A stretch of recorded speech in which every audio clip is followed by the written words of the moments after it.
Express hotel फर्स्टमध्ये finance management किंवा accounting मॅनेजमेंटची process बघूया. Finance option दिसेल, ज्याच्यामध्ये 3 ऑप्शन्स आहेत: मास्टर्स, ट्रान्झॅक्शन आणि रिपोर्ट्स. मास्टर्समध्ये जे रिक्वायर्ड मास्टर्स आपण क्रिएट करतो, उदाहरणार्थ अकाउंट मास्टर, ज्याच्यामध्ये आपण 3 ऑप्शन्स करतो. एक तर कॅश काउंटर, ज्याच्यामध्ये आपल्याला काउंटरमध्ये पॉस सिस्टममधून कॅश जमा होणार. त्याच्यानंतर बँक अकाउंट, ज्याच्यामध्ये आपल्याला यू-पी-आय पेमेंट किंवा कार्ड पेमेंट जे स्वाईप होतील पॉस सिस्टममध्ये, ते जमा होतील. आणि तिसरं अकाउंट आपण काढतो ओनर कॅश अकाउंट, ज्याच्यासाठी आपण काउंटरमधून अकाउंट ट्रान्सफर करायचं असेल, तर आपण ते ओनर कॅशमध्ये आपण अकाउंट पैसे ट्रान्सफर करतो. अशा प्रकारे 3 अकाउंट्स बाय डिफॉल्ट क्रेडिट असतात. एखादं एक्स्ट्रा असं लागत असेल, तर आपण क्रिएट करू शकतो अकाउंट्स. ज्याच्यामध्ये अकाउंटचा टाइप असेल कॅश किंवा बँक. त्यानंतर अकाउंटचं नेम, अकाउंटचा अकाउंट नंबर टाकू शकतो. त्याचा ओपनिंग बॅलन्स असेल तो टाकू शकतो आणि तो सेव्ह करायचा. अशा प्रकारे अकाउंट मास्टर्स आपण क्रिएट करतो, ज्याच्यामधून आपल्याला पेमेंट्स इन किंवा आउट करायचे आहेत. त्यासाठी हे अकाउंट मास्टर गरजेचं आहे. त्यानंतर फायनान्समध्ये मास्टर्स येईल तो सप्लायर मास्टर्स. सप्लायर मास्टर्स म्हणजे ज्या व्हेंडर्सकडून आपण मटेरियल परचेस करणार आहे, त्याचं नाव क्रिएट करणं, ज्याच्यामध्ये त्याचं नाव, ॲड्रेस आणि तो चा फोन नंबर असेल किंवा तो कुठल्या ग्रुपमध्ये पडतो. अकाउंट ग्रुप्स फायनान्ससाठी रिक्वायर्ड असतात. जसं की सनरी क्रेडिटर असेल, तर त्याचा ग्रुप येईल सनरी क्रेडिटर्स.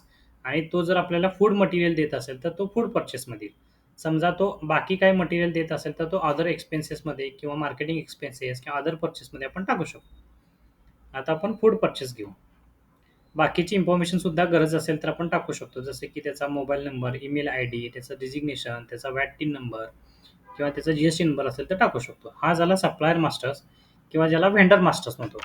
ज्याच्यामध्ये आपण मटेरियल त्याच्याकडून परचेस करणार किंवा त्याला आपण पेमेंटचं ट्रान्झॅक्शन्स करणार. जसं की त्याला आपण पेमेंट पेड करणार. अशा प्रकारे कुठलाही सप्लायर्स आपण याच्यामध्ये क्रिएट करू शकतो. उदाहरणार्थ आपल्याला सर्व्हिस देणारे, ज्यांच्याकडून मटेरियल परचेस करतो, असे सगळे सप्लायर्स येतील. जसं की मटनवाला, चिकनवाला, व्हेजिटेबल्सवाला, पनीर बेकरीवाला किंवा जे आपल्याला सर्व्हिसेस देतात, जसं की एम-एस-सी-बी असेल, वॉटर सप्लायर असेल किंवा इंटरनेट प्रोव्हायडर असेल, सॉफ्टवेअर प्रोव्हायडर असतील. अशा सगळ्या व्हेंडर्सची नावं आपण याच्यामध्ये क्रिएट करू शकतो. त्याच्यानंतर येईल सप्लायर्स फायनान्समध्ये कस्टमर मास्टर्स, जो आपल्याला पॉस सिस्टम्समध्ये ज्याच्यावरती आपण बिलिंग करणार आणि ज्याच्याकडून आपण पेमेंट्स घेणार आहे. अशा सगळ्या ॲक्टर्सची नावं आपण याच्यामध्ये घ्यायची आहेत, कस्टमरची नावं. ज्याच्यामध्ये कस्टमरचं नाव, नंबर कंपल्सरी घेणं गरजेचं आहे. ज्याच्यावरती आपण एखादं बिल क्रेडिट ठेवणार आहे आणि त्याची पेमेंट आपण नंतर रिसीव्ह करणार आहे फायनान्स ऑप्शनमधून. त्यासाठी कस्टमर मास्टर हा खूप गरजेचा आहे. त्याच्यामध्येही सेम आपल्याला बेसिक इन्फॉर्मेशन जी लागणार आहे, ती आपण तयार करू शकतो. जसं की त्याचं नाव, नंबर, ॲड्रेस असेल, डेट ऑफ बर्थ असेल, त्याचे कंपनीचं नाव असेल तर कंपनीचं नाव, जी-एस-टी नंबर आपण त्याच्यामध्ये टाकू शकतो किंवा त्याचं काही ओपनिंग बॅलन्स असेल, उदाहरणार्थ जुनी त्याची उधारी राहिली असेल, तर त्याचं ओपनिंग म्हणून आपण ₹1,000 ठेवून चालू करू शकतो. त्यानंतर तिसरा ऑप्शन असेल एम्प्लॉयी. तर आपल्या हॉटेल्समध्ये असलेले सगळ्या एम्प्लॉयींची नावं आपण याच्यात ॲड करतो. ज्याच्या थ्रू आपल्याला त्यांच्याशी पेमेंट देणं किंवा ॲडव्हान्स देणं किंवा त्याची सॅलरी देणे, यासाठी त्याचा उपयोग करता येईल.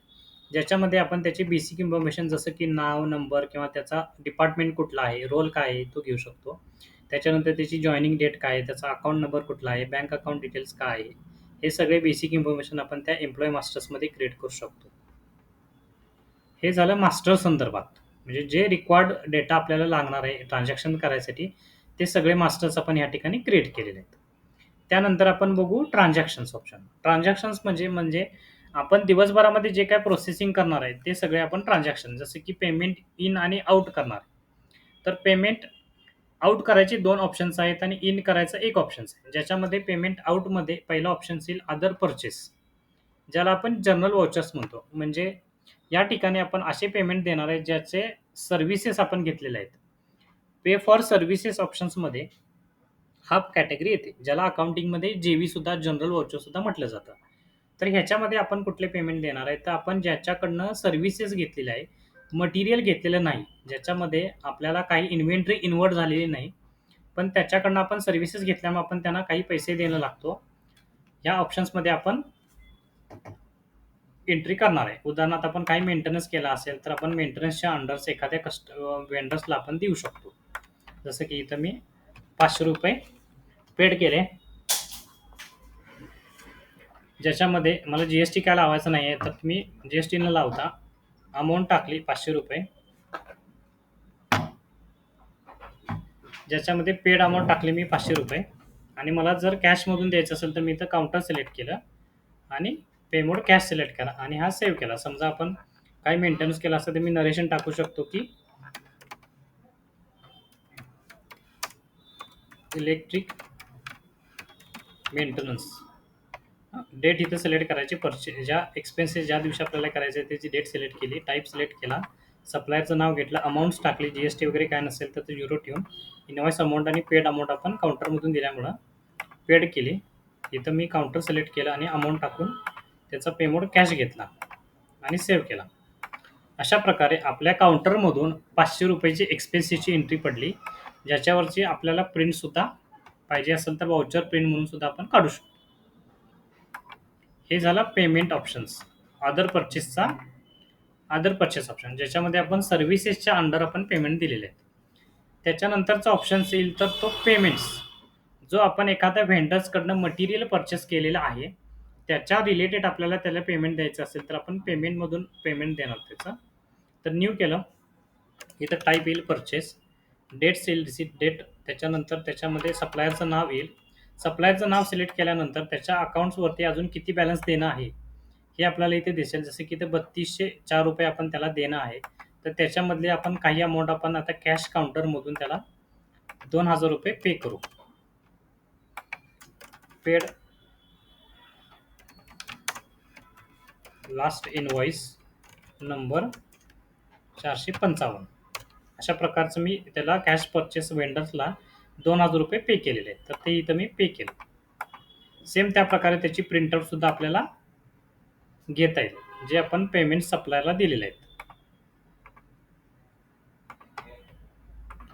त्याच्यानंतर तिसरा ऑप्शन येईल, ज्याच्यामध्ये आपण पेमेंट आउट करणार आहे, तो असेल अकाउंट बॅलन्स ट्रान्सफर. हा ऑप्शन जनरली कॉन्ट्रा एंट्री म्हणून वापरला जाईल, ज्याच्यामध्ये आपण आपल्या कॅश काउंटरमधून काही अमाऊंट जर आपण बँकेत डिपॉझिट करत असू किंवा ओनर अकाउंट्सला देत असू तर ह्या ऑप्शन्समधून आपण अमाऊंट ट्रान्सफर करू शकतो. उदाहरण मी इथं ₹1000 कॅश काउंटरमधून उचलून मी ओनर यांच्याकडे दिली, तर मी इथं ₹1000 टाकेन आणि इथं लिहीन hand over to Patil sir. अशा प्रकारे मी हँड ओव्हर अमाऊंट किंवा अकाउंट बॅलन्स ट्रान्सफर म्हणतो त्याची सुद्धा आपल्याला प्रिंट काढता येईल, जेणेकरून रोज काउंटरमधून जी कॅश होते जमा ती आपण रोज कुठं तर बँकेमध्ये टाकतो किंवा ओनर यांच्याकडे हँडओव्हर करतो किंवा अकाउंटच्या डिपार्टमेंटला आपण हँडओव्हर करतो. तर ती प्रोसेस आपण ह्या अकाउंट बॅलन्स ट्रान्सफरमधून करायची. हे 3 ऑप्शन झाले आपल्याला पेमेंट आउट करायचे, म्हणजे आपल्याकडनं पेमेंट्स देण्याची प्रोसेस झाली. आता काही केसेसमध्ये आपल्याला हॉटेलला पैसे येतात. उदाहरणार्थ आपण एखादी जुनी उधारी ठेवली असेल कस्टमरची, तर तो आपल्याला येऊन पे करतो. तर तो ऑप्शन्स घेतो आपण रिसिट्समध्ये. जसं की रिसिट्समध्ये आलो, डेट आली रिसिटची डेट, त्याच्या ऑप्शन्समध्ये येईल सेल्स ऑप्शन्स. त्याच्यानंतर मी कस्टमरचं नाव सिलेक्ट केलं, उदाहरणार्थ गजेंद्र पाटीलचं कस्टमरचं बॅलन्स आपल्याकडे आहे. तर तो आपण मी इथं पेमेंट रिसीव्ह करेल आणि त्यानं जर कॅश आपल्याला दिली असेल तर मी कॅश काउंटर्समध्ये ₹268 रिसीव्ह करेन आणि सेव्ह. सेम ह्याची रिसिप्टची प्रिंटसुद्धा आपल्याला काढता येईल. अशा प्रकारे एक्सपेन्स मॅनेजमेंटमध्ये आपण ट्रान्झॅक्शन्समध्ये अदर परचेसमध्ये पे फॉर सर्व्हिसेस, पेमेंटमध्ये पे फॉर व्हेंडर्स ज्याच्याकडनं मटेरियल इन्व्हर्ट झालेलं आहे, त्याच्यानंतर अकाउंट बॅलन्स ट्रान्सफरमध्ये आपण कॅश काउंटरमधून बँकेमध्ये भरले किंवा ओनर अकाउंटला दिले तर ती कॅश एंट्री करायची. आणि त्याच्यानंतर चौथा ऑप्शन असेल तर तो रिसिप्टचा, ज्याच्यामध्ये आपण काही पेमेंट्स आपल्याला बाहेरून आले असतील कस्टमरकडून उधारी, तर ती रिसिप्ट मारायची. हे ट्रान्झॅक्शन्समधले ऑप्शन झाले. त्याच्या रिस्पेक्ट रिपोर्ट्स आपल्याला रिपोर्ट्स ऑप्शन्समध्ये मिळतील, ज्याच्यामध्ये लेजर्स आपल्याला मिळतील. सनदी क्रेडिटर्स म्हणजे ज्याचा आपण पेमेंट देणं लागतो, जसे की व्हेंडर्स, तर त्याचं लेजर्स आपल्याला सनदी क्रेडिटर्समध्ये काढता येईल. जसं की आता आपण एक एक्झाम्पल घेतलेलं आहे कॅश परचेस. तिथं मी कॅश परचेस सिलेक्ट केलं, तर कॅश हा व्हेंडर आहे माझ्यासाठी. तर त्याचं लेजर मी जर काढलं 1 तारखेपासून आता तारखेपर्यंत, तर त्याची पूर्ण हिस्ट्री आपल्याला इथं दिसेल. जेणेकरून त्याचं ओपनिंग काय होतं, तर ओपनिंग 0 होतं. आपण कॅश परचेसमध्ये 15 तारखेला त्याच्याकडून ₹3204 मटेरियल इन्व्हर्ट केलं. त्याच्यानंतर त्याला काही पेमेंट आपण देऊन टाकले. त्याच्यानंतर त्याचं पेमेंट केलं ₹2000, तर त्याचा बॅलन्स आपल्याला राहिला ₹1204. अशा प्रकारे त्याचं लेजर्स कळेल आणि आपल्याला त्याचे एक्झॅक्टली किती रुपये बॅलन्स देणं लागतो आपण, ते आपल्याला लेजर याच्यामध्ये सनरी क्रेडिटर्समध्ये काढता येईल. प्रिंट काढायची असेल तर आपण A4 साईज प्रिंटरमध्ये, लेझर प्रिंटरमध्ये याची प्रिंट काढू शकतो. त्याच्यानंतर आपल्याला रिपोर्ट्समध्ये सापडेल की सनरी डेटर्स. डेटर्स म्हणजे for home customer is paying for us, म्हणजे आपली उधारी ज्या कस्टमरकडे राहिलेली आहे त्याचं लेजर आपल्याला जर बघायचं असेल तर आपल्याला सनरी क्रेडिट डेटर्समध्ये बघावं लागेल. जसं की इथं आपण गजेंद्र पाटील हा आपला कस्टमर्स होता, तर त्याचं लेजर आपल्याला जर बघायचं असेल तर आपण ह्याच्यामध्ये बघू शकतो. 1 तारखेपासून आज तारखेपर्यंतचं रेकॉर्ड जर काढलं तर त्या पिरियडमध्ये गजेंद्र पाटील यांच्या नावावर किती एंट्री आहेत ते आपल्याला दिसेल. उदाहरणार्थ आपण 16 तारखेला एक सेलचं बिल मारलं 268चं, तर त्याच्या नावावरती बॅलन्स आहे.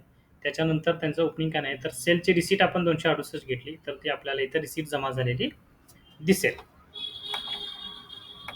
त्याचप्रकारे बाकीचे रिपोर्ट्स आपल्याला बघायला मिळतील, जसं की आउटस्टँडिंगचे रिपोर्ट असेल किंवा डे बुक रिपोर्ट्समध्ये एक डे रिपोर्ट्स आपण दाखवतो, ज्याच्यामध्ये आपल्याला दिवसभराचं टोटल कलेक्शन काय झालेलं आहे हे आपल्याला एक समरी रिपोर्ट्स याच्यामध्ये मिळून जाईल.